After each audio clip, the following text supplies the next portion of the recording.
Josh here at Jordanbikes in Leeds, and this afternoon we have got this 2017 Kawasaki Z800 E.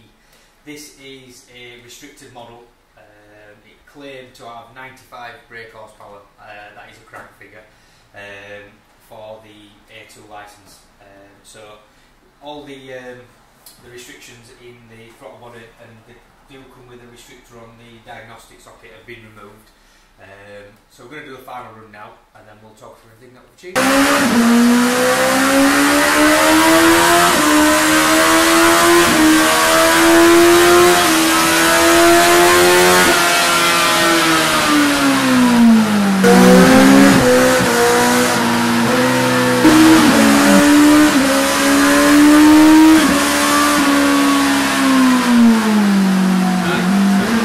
As I said before, this is the restricted model, so it had a claimed brake horsepower of 95, which is a crank figure, which normally you tend to get between 15 and 10-15 less than that at the rear wheel. So we had a starting brake horsepower of 85.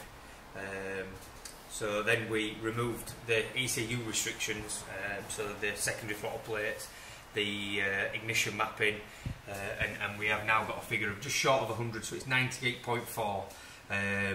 So yeah, like as I said before, it had a claimed horsepower of 95. That is for the A2 license, so it can be restricted by 50%, so it'd make it 47. So yeah, like I said, de-restricted now. It still has a couple of restrictions that you can't take off, obviously, because it's not making the power of a normal Z800.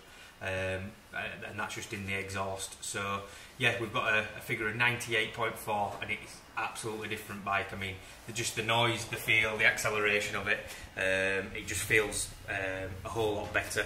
And obviously with 14 more brake horsepower, it's going to be a lot better. Pulled right round to the red line in more or less any gear now, which it really struggled before. Just really felt flat before. Obviously it's going to do being restricted and stuff. So yeah, I'm sure the customer will be very, very happy with it. So if you want yours with, please give us a call. One last question then, if he bought a race exhaust, yep, and got rid of those little pea shooter exhausts, yep, could you get 120 horsepower? I would have said so, yeah. Maybe not 120, that's like the claimed figure, so probably around anywhere from 110 to 115, I would have said so. I'll just show people his exhaust. It's got the Capricorn end can, but being the E model, it's got these little thin down pipes like they're off an RS125, so you can't get much airflow through those. So yeah, that's just the final restriction, which obviously would make this a full power Z800. So yeah. No, okay, cool. Thank you very much. No worries. Cheers.